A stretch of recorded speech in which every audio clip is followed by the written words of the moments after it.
ଲୋକେ ମରିଗଲେ ବି ମୁଁ କିଛି କରିପାରିବିନି।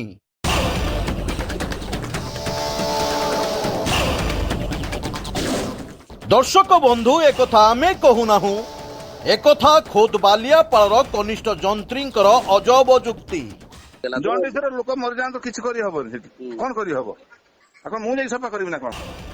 ବାଲେଶ୍ୱର ଜିଲ୍ଲା ବାଲିଆପାଳ ବ୍ଲକ ସାଉଡ଼ି ଗ୍ରାମ ପଞ୍ଚାୟତ ୱାର୍ଡ ନମ୍ବର 4ରେ ଦୂଷିତ ପାନୀୟ ଜଳ ପିଇବା ଦ୍ୱାରା ଜଣ୍ଡିସ୍ ଆକ୍ରାନ୍ତ ହେଉଥିବା ବେଳେ ସଫା କାହିଁକି ହେଉନାହିଁ ବୋଲି ଆମ ପ୍ରତିନିଧି ଜ୍ୟୋତିରଞ୍ଜନ ପଟ୍ଟନାୟକ ପଚାରିବାରୁ ଅଜବ ଯୁକ୍ତି କରିଥିଲେ କନିଷ୍ଠ ଯନ୍ତ୍ରୀ। ଦର୍ଶକ ବନ୍ଧୁ, ଭଲ ଭାବରେ ଶୁଣନ୍ତୁ ଏହି ଭିଡିଓ କଲ୍ଟିକୁ। ଏହି ଦବଙ୍ଗ କନିଷ୍ଠ ଯନ୍ତ୍ରୀ କ'ଣ କହୁଛନ୍ତି।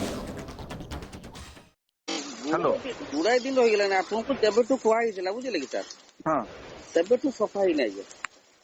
ନା ନା ସଫା ହେଇନି ସେ ଜିନିଷଟା ତ ଜଣେ ହାତର ସଫା କରିପାରିବ କିଛି କିଏ କରିବ? ୟାର ତ ୱାଟର ସପ୍ଲାଇ ପାଇଁ ତ ଜଣେ ଦରମା ନଉଛି ସାର୍। ଆପଣ ଆମେ ବୁଝିବା ପାଇଁ ଚେଷ୍ଟା କରୁଛୁ। ଦରମା ସେଟା ପଞ୍ଚାୟତ କରୁଛୁ, ପଞ୍ଚାୟତ ଦାୟୀ କରନ୍ତୁ, ବୁଝାନ୍ତୁ। ସେମାନେ ଦରମା ପାଉନଥିବେ, ସେଥିପାଇଁ ସେମାନେ ସଫା ବି କରୁନଥିବେ। ବୁଝିପାରୁଛନ୍ତି? ନା ନା ସାର୍, ଏଇ ଯେ ଜଣ୍ଡିସରେ ଆକ୍ରାନ୍ତ ଜଣେ ହେଇଗଲା, ଜଣ୍ଡିସରେ ଲୋକ ମରିଯାଆନ୍ତୁ କିଛି କରିହବନି ସେଠି କଣ କରିହବ? ଆପଣ ମୁଁ ଯାଇ ସଫା କରିବି ନା କଣ?